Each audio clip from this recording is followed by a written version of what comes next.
أعوذ بالله من الشيطان الرجيم بسم الله الرحمن الرحيم الحمد لله رب العالمين ثم الصلاة والسلام على أشرف المرسلين سيدنا محمد صلى الله عليه وآله وصحبه وسلم تسليما كثيرا.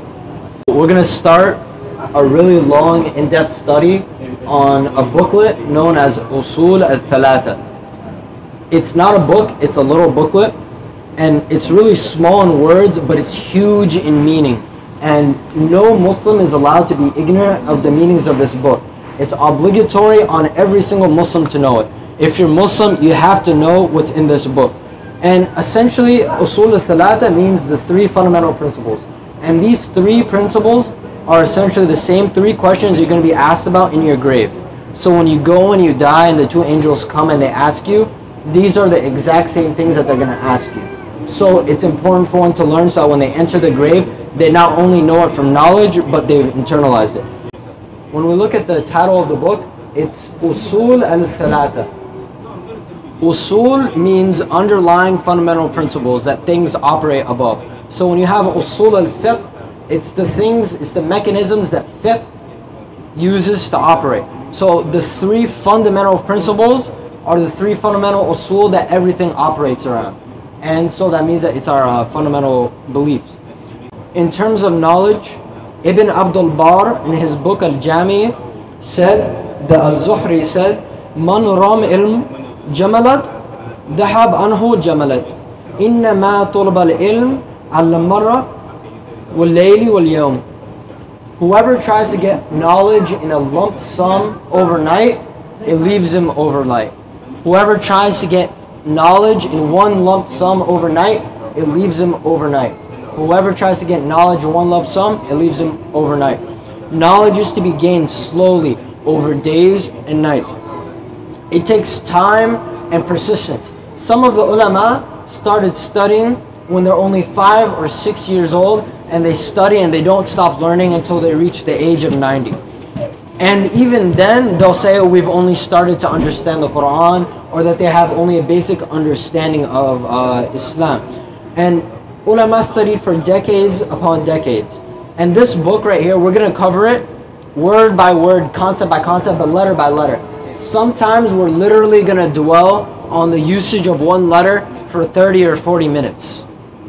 And what we need to understand is that you can't give up, because persistence is what's going to get you from this basic level where maybe we don't know anything to where we become scholars, inshallah. The sheikh that I studied this book with, this tiny booklet, it's not even a book, studied it with 11 different shuyukh from beginning to end.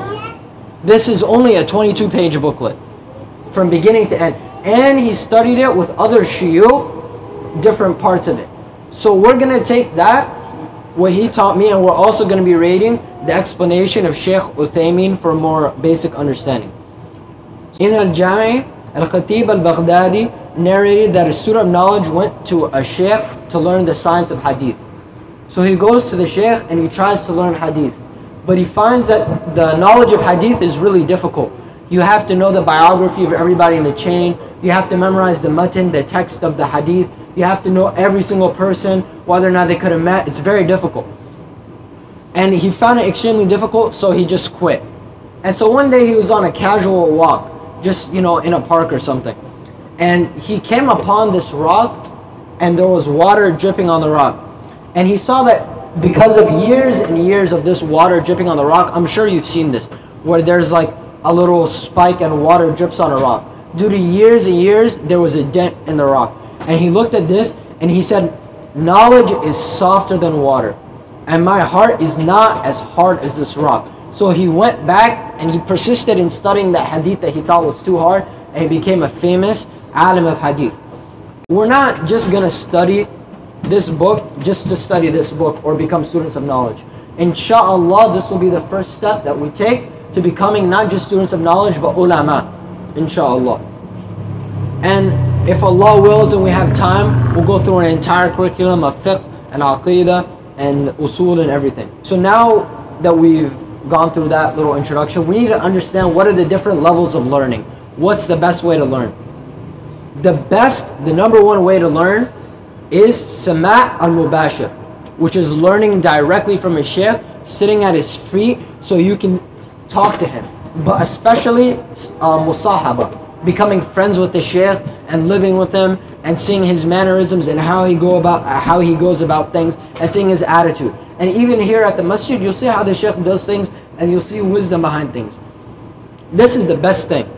And Al-Ghazali mentions one of his students wrote him a letter and he asked him, what are some things that I need to know that are going to save me out of all that you've taught me? And he discussed with him the concept of a murshid. If you find somebody righteous and knowledgeable, then you should follow him to the ends of the earth if you have to in order to gain that knowledge. Because that knowledge is going to not only save you, but inshallah give you Jannat al-Firdaus al-A'la, which is what you want. Now, if you were taking notes, I would tell you skip number 2. But alhamdulillah. The next level is having a mediator. Which, back in the day, if they had businessmen or farmers, they would be working. So they couldn't attend the lectures. So what they would do is they would have their friends. I would tell Abdullah, go to the lecture, and then when I come back from my business trip, come teach me what you learned. This is the second level.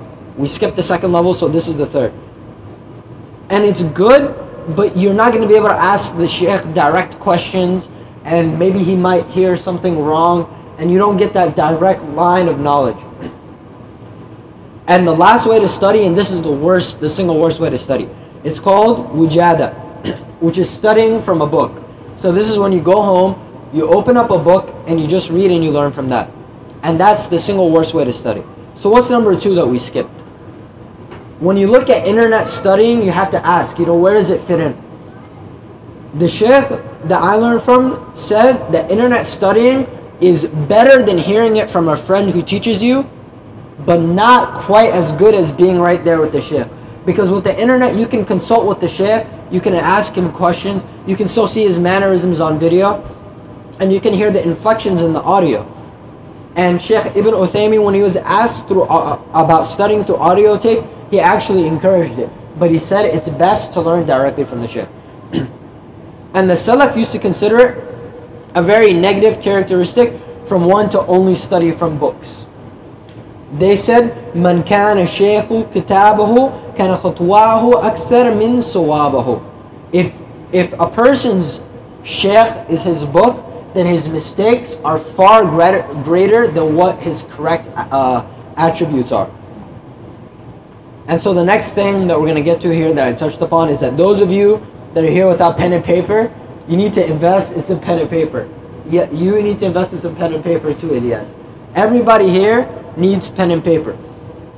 And it doesn't have to be pen and paper. You can take notes on your phone. You can, iPhone has the notes app. You can go on Google Drive and upload your notes online. On the folder that I made, I actually have a section for student notes. So you can look at other people's notes. And you can see what they wrote, and if you miss something, and also you always have them online no matter where you go. Let's say you forget a certain Islamic principle, you're in the middle of the woods, you can pull it up immediately if you don't memorize it. And it's best to write what a sheikh says verbatim. I'm not a sheikh or even a student of knowledge, so you don't have to write what I say verbatim.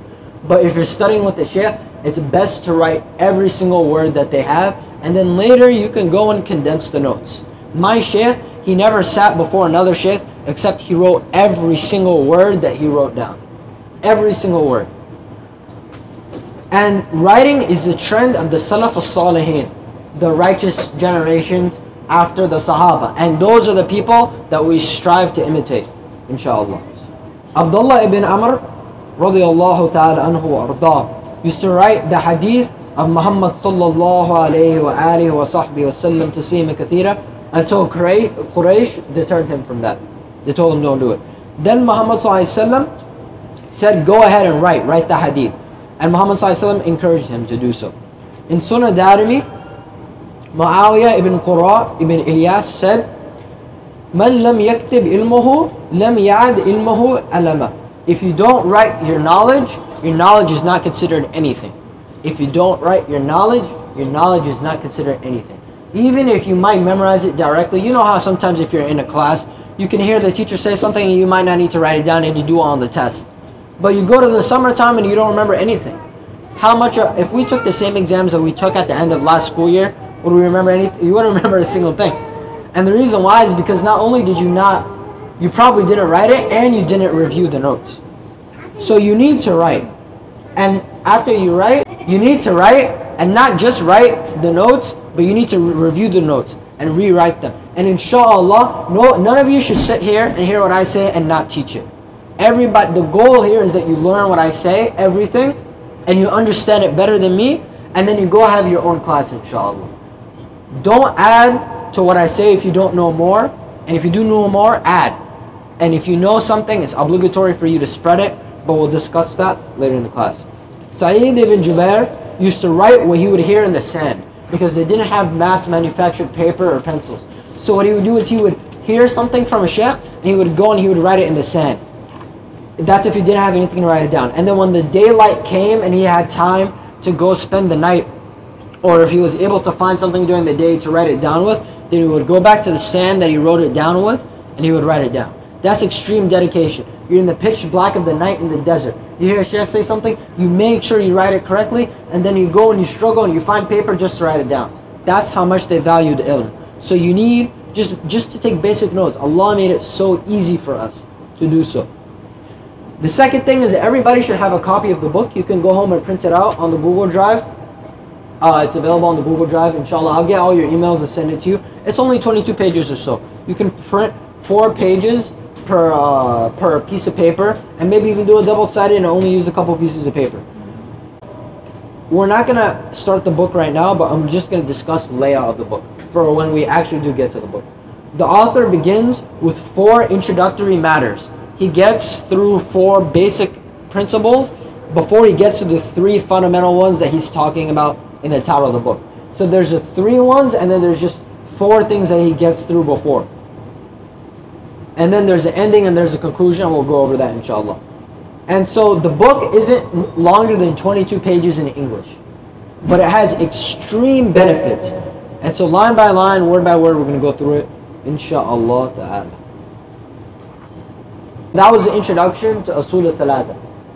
So now we need to discuss something called Adab al-Majalis. Adab, those are etiquettes or rules or manners. So if somebody says you have no adab, that means you're very rude, you don't respect your elders, etc. So what's majalis? In Arabic grammar, there's a concept where if you put the letter mim, which is like the letter M, before a word, it means repetitious or many. So if you look at the word mu'adhin, who is the mu'adhin? It's the one who does the adhan, right? So you put the letter mim in front of the word adhan, and you get mu'adhin, the one who always does the adhan. What's a muhaddith? It's someone who looks at the hadith always, repeatedly. He's always reading hadith, he memorizes it. And because of that repetition, you call him a mim hadith muhaddith. Musafir, the one who's traveling. Safar, travel. Mim, musafir. Mujahid, the one who does jihad. Mim, jihad, mujahid. Just don't go telling the feds that I mentioned that word here. Muwahid, the one who believes in Tawheed. Wahid, monotheism. Mim, wahid, muwahid. Murshid, Rashid, Mim. Maktib, a library where they have the kitabs, the books, etc. Mursal, Musnad, Muqlid, and we get to Majlis. So what's Majlis? We're talking about Adab al-Majalis. To jallis is to sit. What you're doing right now, Abdullah, Zakaria, Furqan, you're sitting. That is to jallis. So a place where there's much sitting is a majlis. So the etiquettes of the place of sitting, Adab al-Majalis. So why are we discussing that? Why are we discussing Adab al-Majalis? You know, how do you sit when you're learning? And why is that more important than what I said was obligatory fundamental beliefs? Why are we discussing that first? It's not necessarily more important, but why am I preceding it with that? The reason why is because you're going to go home tonight, inshallah, and you're going to read this book, and it's not going to take you more than 20 minutes. No, don't shake your head, Abdullah. It's not going to take you more than 20 minutes. But we want our long study of this book that might take us a year to be accepted. We want every time that we sit here for us to get reward and not to gain sins because we're sitting the wrong way. So you're going to read the book tonight and you're going to get the basics of aqeedah, and then we're going to develop upon that. And we want our in-depth study to be accepted. We know that it's Majalis, the place of sitting. But we, in Islam, we're going to discuss this more later in a upcoming class. In Islam, there's two kinds of definitions. Shar'i, the Islamic definition, and then the linguistic Arabic definition.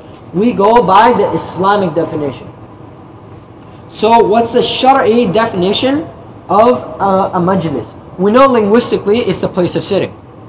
So what's the Islamic definition? We're going to discuss 13 principles and 13 adab that help define majlis, and that also that we should follow, inshallah, when we start in a majlis. So we're going to start with al-Qur'an, and we're going to start with Surah al-Mujadala, which is also al-Mujadila, which is Surah number 58, ayah number 11. بعد أعوذ بالله من الشيطان الرجيم. يا أيها الذين آمنوا إذا قيل لكم تفسحوا في المجالس فافسحوا يفسح الله لكم. O you who have affirmed conviction, you who have iman, if it is said to you, make space in the majalis, in the place of gathering, the place of sitting, then make space, and Allah will widen the space for you of His mercy. And mercy is implied here. And so, we're going to discuss what this means specifically as to Adab al-Majalis. But what it means is that if somebody comes and he wants to sit, don't be too stingy with your spot. Make space for them, inshallah. And we're going to discuss this more later. And وَإِذَا قِيلَ انشُزُوا فَانشُزُوا. And when it's said to you, rise, then rise. And what it means by rise here is leave.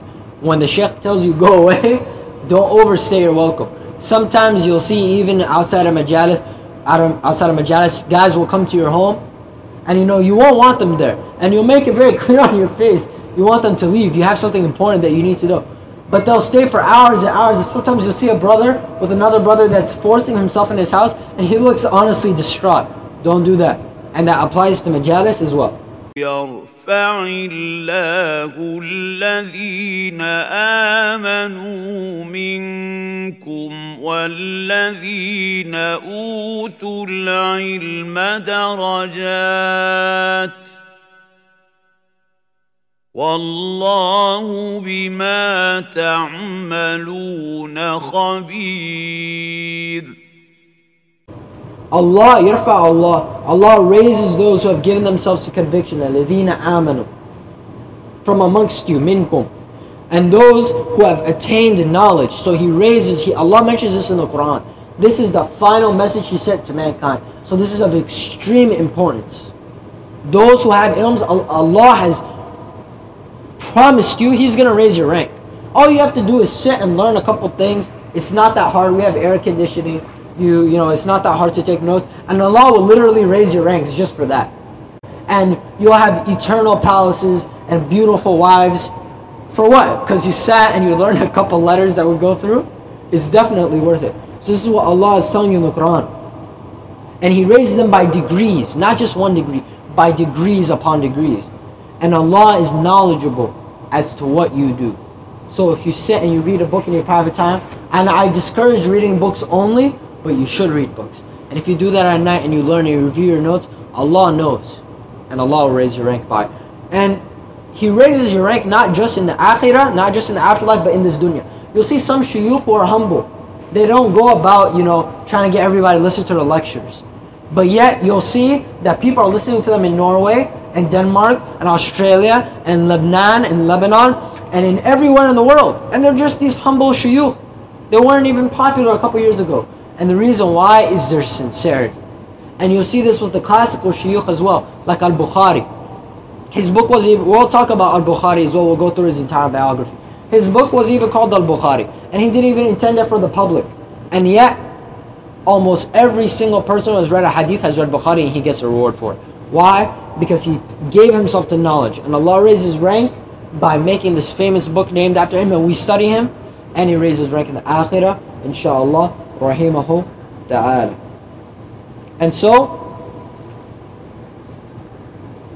the first rule of the majlis is choose the right gathering. There are some majalis where there's no dhikr of Allah. You'll go somewhere and people, they don't even pray. They might actually miss their salah, which according to the Hanbali madhab, the Dhahiri madhab, and the opinion of Ali ibn Abi Talib radiallahu anhu is kufr.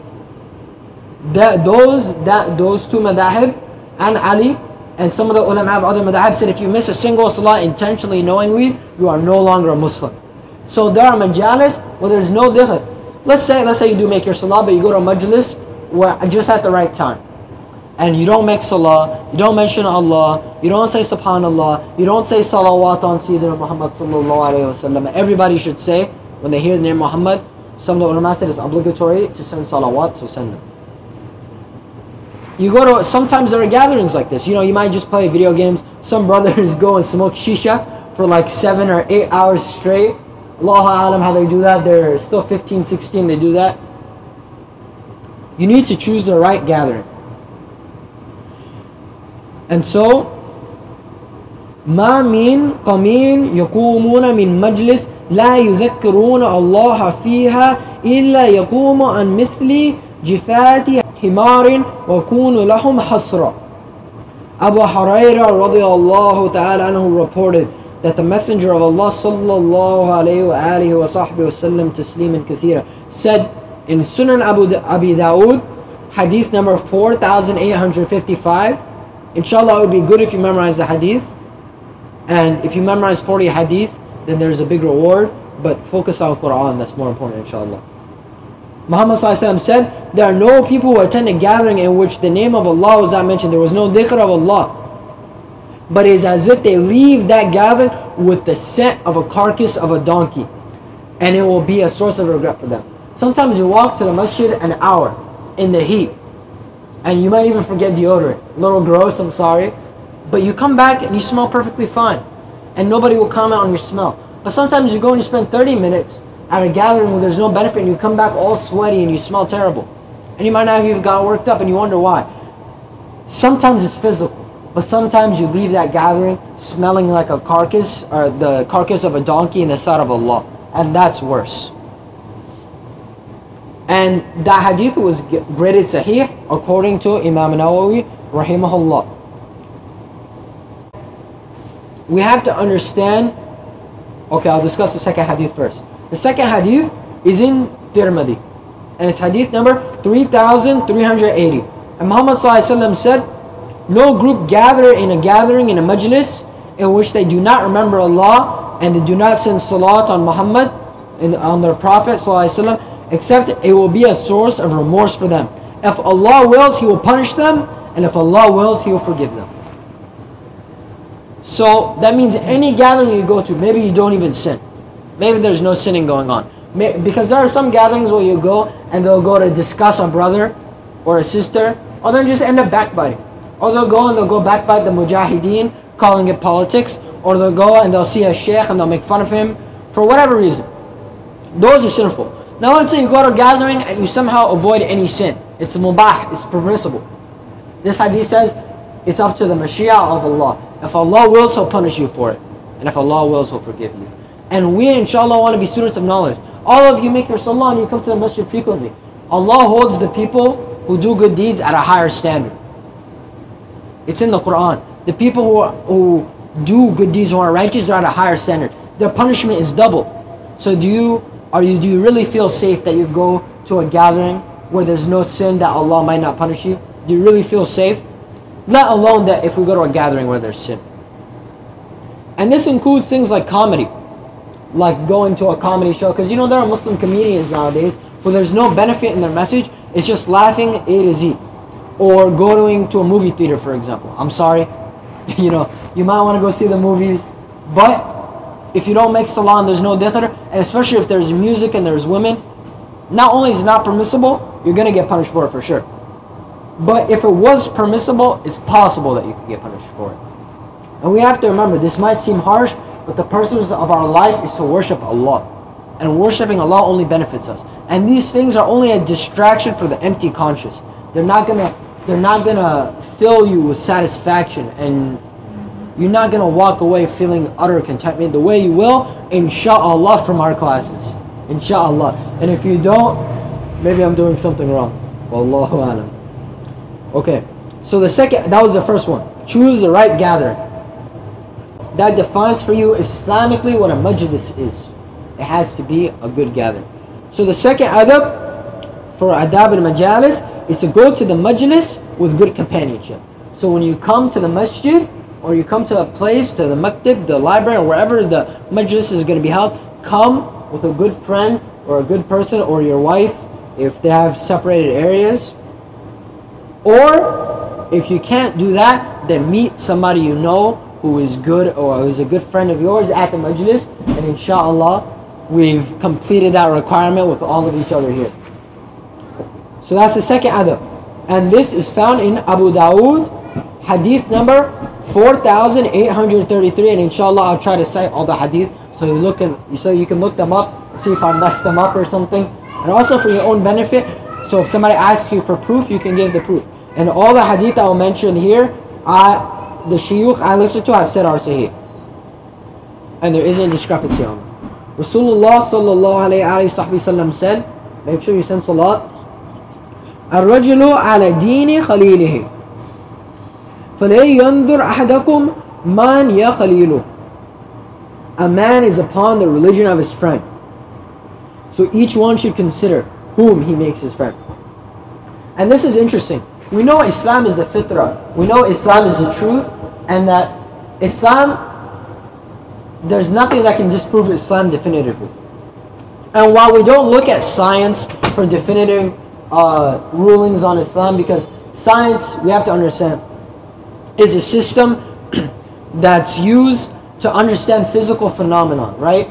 It can't explain existential questions such as the ones that Islam explains through logic and reason. However, we can use it to reaffirm our iman. In a Michigan Institute of Technology, MIT study, one of the most prestigious secular universities in the US, they have a study, academic study, called When Good People Do Bad Things. It's a psychological study. And what it says, the subtitle is, being in a group makes some people lose touch with their personal moral beliefs, researchers find. So even if you believe firm Tawheed, and we'll discuss what the definition of Tawheed is later, because you know Usool al-Thalatha is a book of Tawheed. Essentially what it is, succinct definition, we're going to discuss it in depth for hours, but succinct definition is just Islamic monotheism and what that entails. And linguistically, I told you it comes from wahid to make one, and then we talk about muwahid. Okay. So they did a psychological study, and they showed people with firm beliefs, when they're around others who don't have those beliefs, it makes them do things that they wouldn't normally do, even things that are drastic. You'll find radical feminists who start dating, or they marry wife abusers, people beat their wives, and from all their strength and power and hurrah for women, they immediately collapse. Especially for women, this is more prevalent against for women, but it happens to men too, especially amongst friends. Your wife is going to reflect on you, you're going to reflect on your wife, and your friends are going to reflect on you, and you're going to reflect on your friends. So choose your friends wisely. And if you have a true friend, he'll come to you with the majlis, if it's possible. It's Sunday afternoon. Most people don't have anything to do. Yeah, where are all the ikhwan? You know, I'd love to have an audience like we do in Jum'ah, 50 people, because everybody needs to know this. And I guarantee you, over 90% of the people, if you ask them the questions that we're going to study, then they don't know it, and it's haram for them not to know it. They're going to be asked on the day of judgment, and they might enter hellfire for it. Allahumma musta'an, may Allah protect us. And there's another hadith which says from Rasulullah sallallahu alaihi wasallam, where he compares a good companion to a bad companion. Qala Rasulullah sallallahu alaihi wasallam, I'm not going to quote him directly because I don't want to take up too much time, inshallah. I want to keep your attention. But he compared the good friend to one who sells perfume, and a bad friend is like a blacksmith. If you're not taking notes, I'm going to need that, Habib. Don't worry. We'll have this recorded. You can take them later, inshallah. Yeah, inshallah. So he compared the good companion to one who sells perfume, misk or atar. You know atar smells beautiful. And he compared the bad friend to one who's a blacksmith. The one who sells misk, if you go to a shop, there's only a couple things that happen. You go to your friend who sells perfume, right? There's only a couple options. Maybe he gives you a little bit for free or gives you a test. So you just got free musk. That's good. You just got free atar. Or you purchased the atar from him. So you also benefited, right? You got a beautiful smell. You fulfilled the sunnah. You got a reward. Good. Or you leave at least, if he doesn't give you anything and you don't buy anything, because it's a shop where he sells perfume, you're going to leave with a beautiful smell. So that's just like a good companion. There's so much wisdom in this hadith. Even if you just stay around a good companion, his beautiful character is going to rub off on you like a beautiful scent. Sometimes when you do good deeds, yes, you'll have the scent of misk. And there's a story later in the class. I'll tell it to you after this class, just for you. And you guys will hear it too, about somebody who smelled like misk after he did a good deed. But we'll also be discussing that later in the durus, inshallah. So you're going to leave with a beautiful scent if your friend sells musk. And there's a lot of wisdom. Because if you have a really good friend, his character is going to rub off. Or you're going to learn directly from him. Right? You're going to take a class from him maybe. Or you're just going to discuss. And you'll benefit regardless. And if you have a bad companion, like a blacksmith who works on his things, you know the sparks fly out when the blacksmith is working on his anvil. You might get burned. Your thawb might get burned. Your shirt might get burned. Or you might get yourself dirty. And at the very minimum, you're going to leave the blacksmith's place smelling terrible. That's the parable Muhammad gave us as a good companion and a bad companion. And we can spend a whole class discussing this, but we're not going to, inshallah. We're not going to go that in depth right now. Inshallah, if we ever get to studying hadith, if I ever study hadith or you ever study hadith, we can discuss that. May Allah grant us the ability to do so. And so, what that tells us, especially related to the majlis, is don't sit with the people of desires or the people of bid'ah.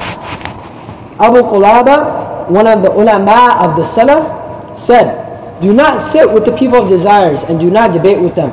I do not feel safe that you will not drown in their misguidance or they will confuse you about what you used to know. Sometimes you'll see brothers who their aqeedah is firm and they understand, and they'll go and they'll refute people who are misguided. But they'll say, you know what, let me go and listen to him. And they repeatedly do this. And they might be even intellectual brothers, but they start buying into things that they used to think were completely illogical just because of the influence. Even you'll see brothers who start obsessing over reading the Old Testament. And they start brainwashing themselves. They're the same people who used to refute the Bible, and they used to refute the Torah, and they know all the contradictions, and all of a sudden they're going misguided. That's not to say don't study. That's not to say don't debate and don't refute. But debate and refute when you're firm, and don't obsess over it, and don't sit with these people. And the ulama of the Salaf said it's preferable not even to sit with them at all. Not to debate them or for any reason. And Imam Malik, rahimahullah, one man tried to debate him. And he said, Imam, if you're right, I'll change my view. And if my view is right, you'll change your view. And what Imam Malik told him is, if that's correct, then you're going to be on a different religion every day. So avoid debating, avoid constant destruction, sit and gain knowledge. And intellect and knowledge will bring you to the truth along with sincerity, inshallah. And don't sit with the people who have already misguided themselves. Adab number 3. Enter the gathering with salam and leave the gathering with salam. Why? There's 2 reasons. The first reason is that you get the ajr of giving salam and everybody has to reply and they get ajr. The second reason is, in order to come and sit in a circle, you have to ask permission. You are not allowed to sit in a circle of knowledge unless you ask permission. And giving the salam is a form of permission. All of you, I'm allowing you to be here. Don't worry, you don't have to give salam. Go ahead, Afi. If the Sheikh is talking, are you allowed to like just cut him off? As-salamu alaykum. No. You can, well, that's another adab, but you can ask for permission by making a hand gesture, and we'll discuss that in a second. Don't cut the Sheikh off. When you walk into the masjid, give salam, inshallah. Don't interrupt something if you see something's going on, but yeah. So the dalil for this is in Abu Dawood 5208. The Prophet ﷺ said, when one of you comes to assembly, he should give salams. And if he feels inclined to get up, he should give salams. And the former is not more important than the latter. So when you come in and give salams, that's not more important than when you leave. You need to give salams both times. And similarly, you need permission to enter a gathering, which means you need permission to leave it. So if Ilyas wants to get up and do some handstands or go to the bathroom, he has to ask for permission. You can't get up or leave without permission. The bathroom, doesn't matter if you're about to explode. Actually, for this majlis, I give everybody permission if they need to pass gas or use the bathroom, you can just go. You don't have to ask me. For that specifically. You don't have to necessarily interrupt the Sheikh as you asked Zakaria. A hand gesture is sufficient. If the Sheikh gets the idea and he nods and he lets you go, that's good enough. And you can leave the majlis and do whatever you need to do. And who is the Amir of the majlis? Who do you ask for permission? You ask the person who's speaking, regardless if they're a Sheikh or not. Or you ask a designated chairperson. So,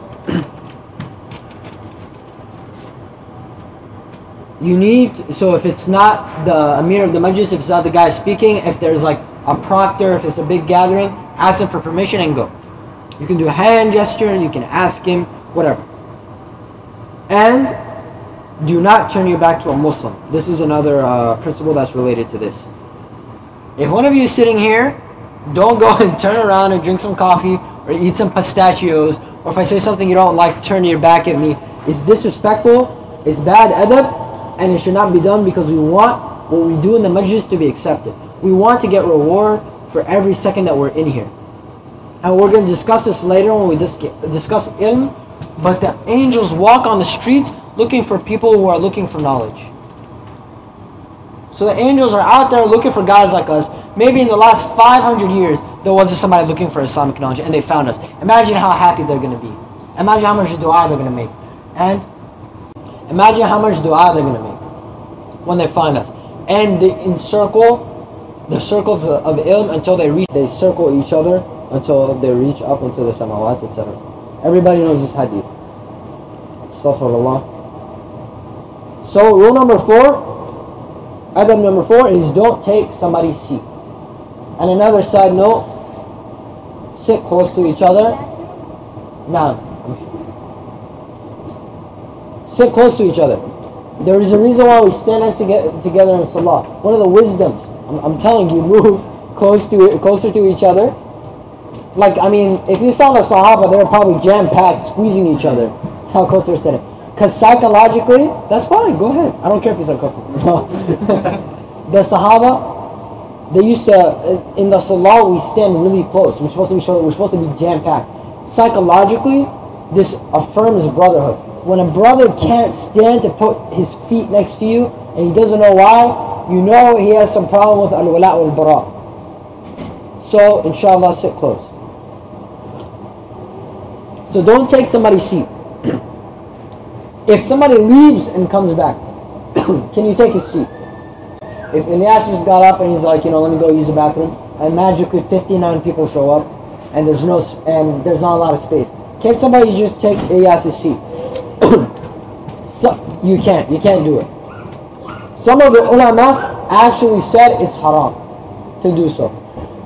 And the hadith and the dalil for this is in the compilation of Imam Muslim rahimahullah, hadith number 2179, where Sayyidina Muhammad sallallahu alayhi wa sallam, make sure to send salams, he said, he who stands in his place, and then he implied that he leaves and then comes back to it, he has the greatest right to occupy that space.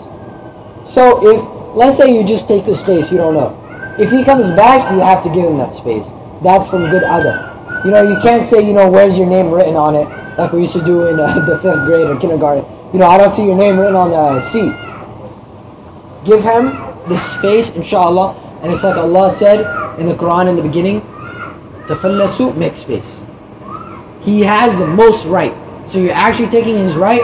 And Allah musta'an, you don't want him coming on the day of judgment, taking some of your deeds because you sat in a spot. Don't do that.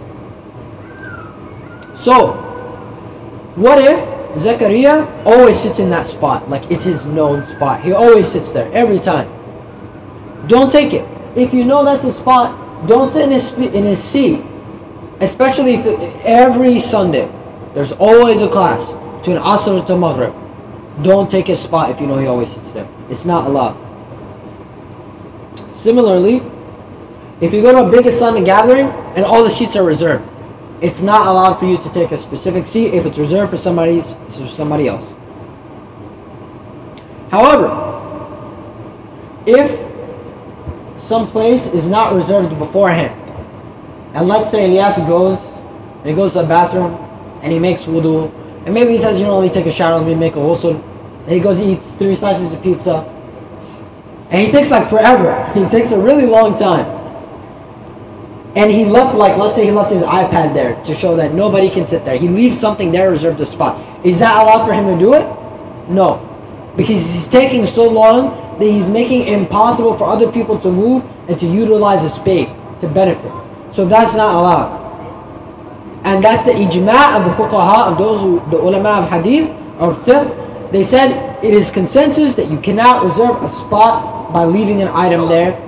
And in fact, some of the ulama said, if you see an item placed in an area to reserve a spot, you should move it.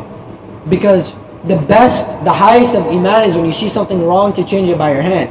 And he believes that this was something wrong, the munkar, and that you should move it. So if I take off my little hat right here and I say, you know, nobody sit here, and somebody wants to sit, you should actually move the thing.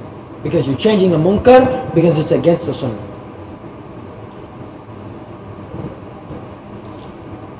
And so, the next principle, this is not the next adab, so in your notes, when you take notes, this is going to be under the same point. Bukhari 6270. No person is allowed to get up for another.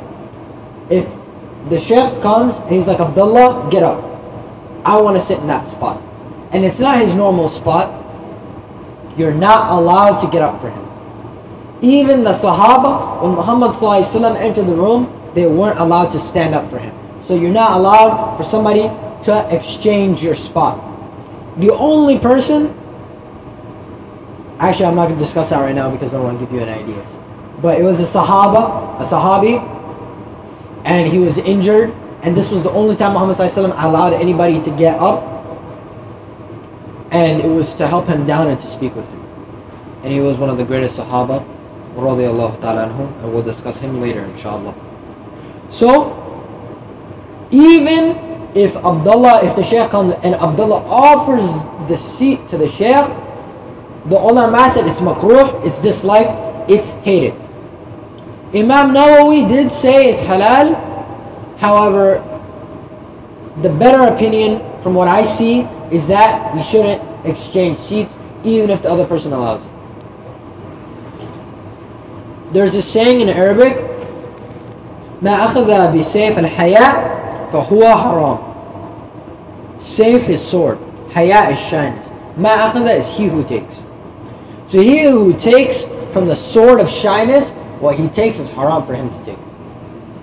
What does that mean? It means if you compel somebody to give you something because they're shy of you, because you're a big shaykh, or because they love you so much, that's not allowed. So if I'm like looking at Furqan, I'm like, you know, that's a nice phone, can I see it? You know, give me your phone, man, let me keep this. And you give it to me because you feel shy, you know, you don't want to deny me. That's not allowed. And it's haram for me to take it from you, for the pressure to take it. So, similarly, on another note, the best seat in the majlis, you shouldn't be rushing and fighting for that seat. Like if there's a really comfortable chair you guys shouldn't be fighting or rushing for it. Prefer for your brother what you love for yourself and give it to him. And that, you know, that's good adab, inshallah. So adab number 5. We have 5 out of 13 right now. Inshallah, you're not too brain dead. Hope I'm not being too boring. But, you know, this will make everything that comes after this accepted, inshallah. If we have the right intentions, and we'll discuss intentions later. Rule number 5, adab number 5. Make space in the majlis and leave on time. What was the ayah I mentioned at the beginning? Who memorized it? From when I spoke to when I finished. Don't worry, I'm not expecting you to memorize it. It's Surah al-Majadila or Mujadila, either one. And it's Tafassahu, where Allah said make space and He will expand for you from the space of mercy, inshallah. So, rule number 6. So the rule number 5 is just make space. We basically discussed it. Rule number, and also keep yourselves close. Rule number 6. It is forbidden to separate people who come to the majlis or who are companions. So if Abdullah and Ilyas came to the majlis together, let's say they're rooming together, whatever, it's kind of weird. Let me use a different example. Let's say 2 brothers are rooming together, Abdullah and Zakaria, and they come to a majlis together as friends. It's not permissible for me to go and say, Zakaria, go sit over there, Abdullah, go sit over there, if there's not, you know, designated seats. It's not allowed for me to go and separate you. Or if they're companions and they want to sit together and they're already at the majlis. And the dalil for this is Abu Dawood 4845, where Habibina wa Sayyidina wa Nabiyina wa Ashraf al-Mursaleen sallallahu alayhi wa alihi wa sahbihi wa sallam, Sayyidina Muhammad said, it is not lawful for a man to separate 2 people, 2 persons, except with their permission. And that is what he was referring to, sallallahu alayhi wa sallam. Adab number 7. If you come late, sit at the back. Now that's assuming that there's a lot of people here, but there's probably not going to be more than 5 or 6 people, so don't go sitting at the back if you come 5 minutes late. However, if there is a lot of people, sit in the back. And the dalil for this is in Abu Dawood, hadith number 4825, narrated by Jabir ibn Sumara radiyallahu ta'ala anhu wa arda. May Allah be pleased with him, and Allah is pleased with him, as He said in the Qur'an. When we came to the Prophet ﷺ, each one would sit down where there was room. So it's not allowed to step over people to get to the front. Let's say you're coming over Jummah. It's Jummah, and you see there's a tiny space in the front row. And you step over like 25 people to get there, and you put your stinky feet in their face, and you're making them really uncomfortable just to get to that front row. That's not allowed. This applies to Majalis, this applies to Jummah, it applies to any situation. A man did this once during Jummah. So Rasulullah said, Jallis. What does Jallis mean? We talked about Majlis, to sit. Okay, he told him to sit because he was walking over the people. He said you are harming your brothers. So it's actually oppressive, and maybe they will take their haqq from you on the day of judgment, and you don't want that. You don't want them to take your good deeds. You don't want to be sitting there on the day of judgment, about to enter paradise, and all of a sudden you're diverted to this bridge, and you're like, what's up? And this guy takes some good deeds from you because you put your stinky feet in his face. You're like, I don't even remember that. And then you see your rank in Jannah drop, and how painful would that be? Don't do it. It's not worth it. Rule number 8. It is prohibited to talk during the class. Hear that? Silence. MashaAllah, tabarakallah. May Allah reward you. Ameen, ameen, ameen. If you guys really have a question, I'm allowing you, to raise your hand if it's, you really want to ask. It's prohibited to talk during the class. As well, 2 people cannot talk amongst themselves when 3 are present. So, if it's just Furqan, Ilyas, and I start talking to Ilyas in Arabic, and Furqan doesn't understand a word, it's not allowed. It's actually prohibited. And one of the wisdoms behind this is that Shaitan will tell Furqan that Ilyas and I are talking about him. When 2 people go and they're talking right in front in another language, or they leave the room, Shaitan is going to give waswasa to the other guy. And Muhammad ﷺ said in Sahih al-Bukhari, hadith number 6288. قال رسول الله صلى الله عليه وسلم, when three persons are together, no two of them should hold secret counsel excluding the third person. And that's because shaitan will give them waswasa. Now, what if it's like something really private? If it's something private and important, we're going to discuss that right now. If there's three people and one person has to leave, that's fine, leaving two. So if there's three of us here and one of us has to go, his mom calls him, that's fine, he can go. If your mommy calls you in the middle of the lecture, just put your hand up and go ahead and sit. That's for you, Abdullah. If your wife calls you, yeah. Okay, so if two must leave and there's three, what should they do? This happened to Abdullah ibn Umar radiallahu anhu wa arda, the son of the great Khalifa Umar ibn al-Khattab. He was with two people and he was with two other people, so there's three and two of them had to go. He and another had to go. What do? He actually left the house, found another guy on the street and brought him. So it's four people and then left. So if it's something where there's more harm, if you need to go immediately, you can go, but it's best to find another person. That's how serious it is, because you don't want to hurt the feelings of your brother. Okay. Rule number 9, adab number 9. This is for Qur'an. Don't go to a Majalis where the people dislike you. If everybody hates your face and they don't want to see you, don't attend the Majalis. I'm just kidding, Habibi. Who wouldn't want to see that handsome face? MashaAllah, tabarakallah. Don't go to a Majlis where the people hate you. If they hate you, they think you eat too much, whatever. Don't go. It's not allowed. And the dalil is Sahih al-Bukhari, hadith number 7,400 or 7,042. Rasulullah sallallahu alayhi wa sallam said, this is a long hadith, and I'll tell you which part is important. Whoever claims to have seen a dream which he did not see, he'll be ordered to make a knot of 2 barley grains on the day of judgment when he won't be able to do so. So he'll be really frantic, won't be able to do it, it'll freak him out. And if anybody listens, this is the important part. And if anybody listens to the talk of some people who do not like him to listen or to be there, or they run away from him, they don't want him to be there, then on the day of resurrection, molten lead will be poured in his ears. And whoever makes a picture of a living thing will be punished on the day of resurrection and will be ordered to put a soul in that picture, which he will not be able to do so. And Ibn Abbas narrated a similar hadith. The important part is that molten lead will be poured on your ears. Don't do it. Adab number 18, or adab number 10. Not 18, astaghfirullah. Adab ya habibi. Ba. Not me. There are 10 Adams. There's millions of Adams. They're not all Anbiya, but there's a lot of Adams out there. Hafidahullah. Anyways, rule 10. This is going to be a long one. It's how do you sit? Are you sitting correctly right now? Okay, it's forbidden to sit like this, with your left hand behind your back, leaning on your right hand, with your forearm on the ground like this. So you're lying down, and I don't want to do it, but you see what I'm saying. You're lying down, leaning on your forearm. This isn't a majlis. This isn't a place of gathering. It's forbidden as a whole. People sit like it. Like just leaning on your arm. People do it. Okay, like doing like that. Yeah. So, yeah. That is forbidden.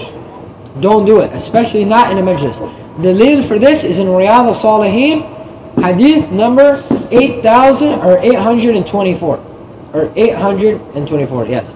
Rasulullah ﷺ said, he saw somebody sitting like this, and he said, are you sitting like those who are maghdubi alayhim? Those who Allah is angry with. Maghdubi alayhim wa ladhalin. You know the ayah, of course you know the ayah. Are you sitting like those who Allah is angry with? So don't sit like that. So another way which is impermissible to sit is halfway between the sun and halfway between the shade. So if we're outside and the sun is shining and the shade is on half of your body and half of it is in the sun, you have to move. You either sit entirely in the shade or entirely in the sun. And the dalil for this is Abu Dawood, Hadith number 4821. And it's also in the Musnad of Imam Ahmad rahimahullah. And it is said that this is a sitting place of shaitan. Wa iyadu billah. No, not. Zayd is not shaitan. Astaghfirullah. Another way which is not allowed is to lie on your back with your legs crossed. One leg on top of another. Like this. Oh, don't do it. No. Like this. Yes, like that. It can Sitting up is okay. It can be right on top of the line. You can't lie down and sit like that at all in a majlis. Oh, And a way that's always not allowed is to be lying down with one of your legs at like a 90-degree angle and then the other one on top like that, and you're lying down. Don't do it. It's not allowed to sit like that in a majlis at all, under any circumstance. And the proof for this is Muslim 2099. However, Bukhari 5969 seems to contradict this. This hadith says, it's narrated, the hadith said, Abd ibn Tamim's uncle, he said, I saw the Prophet lying down in the masjid, placing one leg on top of the other, sallallahu alayhi wasallam. So, how do we combine the two? I just told you you can't sit like that, and now I'm telling you you can't sit like that. because he was not in a majlis. Ibn Hajar, that's one of them. Speak with permission, Habib. Ibn Hajar said, but it's good to see you're enthusiastic and you're thinking like the ulama. Ibn Hajar said, this is the opinion of Ibn Hajar, that the second hadith in Bukhari where he was sitting like that abrogated the first, so it's allowed. That's what Ibn Hajar said. So sitting like this is not allowed? No, that's fine. That's fine. I'm sitting like that right now. However, Imam Nawawi took it a different way. Ibn Hajar said the second hadith is correct and the first was abrogated. Nawawi took it in a way that I have been taught is more correct. Which he said in private, when you're by yourself, you're not in a majlis, as you said Furqan, you can sit like this, lying down. However, when you're in a majlis, it's not allowed. And no matter what, in private or in public, you can't sit like that, lying down, with one leg at a 90-degree angle and the other on top of it. Rule number 11. So all of you right now, alhamdulillah, are sitting fine, but don't lean against the walls of the masjid, inshallah. Avoid that. Show your true strength. Yeah, you're not sick and you're not old and you're not a woman, so alhamdulillah. Baby. Man. Alright guys. I just have really bad day. Yallah. Adab. Which adab are we on? Are you paying attention or are you asleep? We're like 7. 11. Please. 11. MashaAllah. Astaghfirullah. What do you mean 7? We've been talking for an hour. Rule number 11. Adab number 11. The majlis should not be a comedy show from A to Z. It cannot be laughing upon laughing upon laughing. Having jokes is sunnah. It's good to laugh and to joke. But making it a comedy show is impermissible. But also, we are upon the middle path. So the majlis should not be too tense. Yes, there's some times when everybody in the majlis should be crying, but it should not always be tense. The people should always not be driven. Astaghfirullah. Sallallahu alayhi wa sallam. So, it should not always be extremely tense. And Allah says that He did not send the Qur'an down to make people distraught. So, we know that in Ibn Majah, and this is one of the Sheikh's favorite ahadith, you know this hadith. Hadith number 4193. Laughing kills the heart. So yes, it's good to have some jokes. And the majlis should not be super tense, but it should not be constantly laughing, because this is a place of remembrance of Allah subhanahu wa ta'ala. Adab 12. It's forbidden to make tajashsha. What's that? Tajashsha. Loud, obnoxious burping. So if you're sitting there, you're just like You just let one out. That's not allowed in the majlis. You know, if you want to do that in front of your wife, go ahead, Abdullah, but don't do it in front of don't do it in front of your wife. And on that same line, to fart or to break wind loudly is not allowed. You might be laughing, but some people will say, you know, why are you saying that, Akhi? Aren't the believers brothers? We're all brothers. Loud one. And then everybody's uncomfortable and they can't learn anything. Well, astaghfirullah min dhalik. Don't tell me that. Hey, I didn't give you permission to talk. They're allowed to talk, you're not allowed to talk. So don't do it. And I'm giving you, normally you need permission to go, but right now I'm giving you permission for every class that we have. If you need to burp or fart, just go. Don't make us suffer. Just go. Alright? Good. Alhamdulillah. And don't pass gas towards the Kaaba or towards other Muslims, inshallah. Adab 13. This is the last adab, inshallah. And this is, it's 2 in 1. When you want to leave the majlis, you have to ask for permission. So, and when you leave the majlis, do it with dua. So one of the forms of permission, as we discussed earlier, is to give salams. So if you give salams, inshallah, la is khair. And whenever we end the majlis, I'm giving you now permission, you can leave. You don't need to necessarily give me salams. And to finish the majlis with dua. Whoever was at a majlis and he talked a lot, he should say this before he goes. Subhanaka Allahumma wa bihamdik, ashhadu an la ilaha illa ant, astaghfiruka wa atubu alayk. All glory and praises to Allah, and to Him is thanks, and I testify that there is no deity worthy of worship except for Him.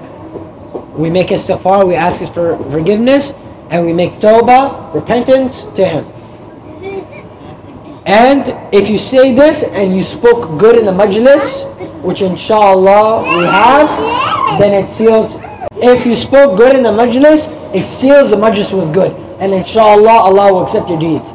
But if you're like me and you made a lot of mistakes throughout the majlis, every other word is a mistake, Allahumma musta'an, may Allah forgive me, then inshallah it's an expiation for the sins that you make in the majlis. Okay, we're almost done, ya akhwan. We're almost done. Just a little bit more focus, yeah, yes. Okay, so it's expiation for the sins of the majlis. You say this dua, and the sins that you committed in the majlis, due to mistakes, due to sincere mistakes, inshallah, Allah will forgive them. So, those are the 13 rules for a majlis. And we gave an introduction, so you know a little bit about Usool al-Thalatha. It's a book about Islamic monotheism and basic fundamental beliefs. And you know how to go about studying.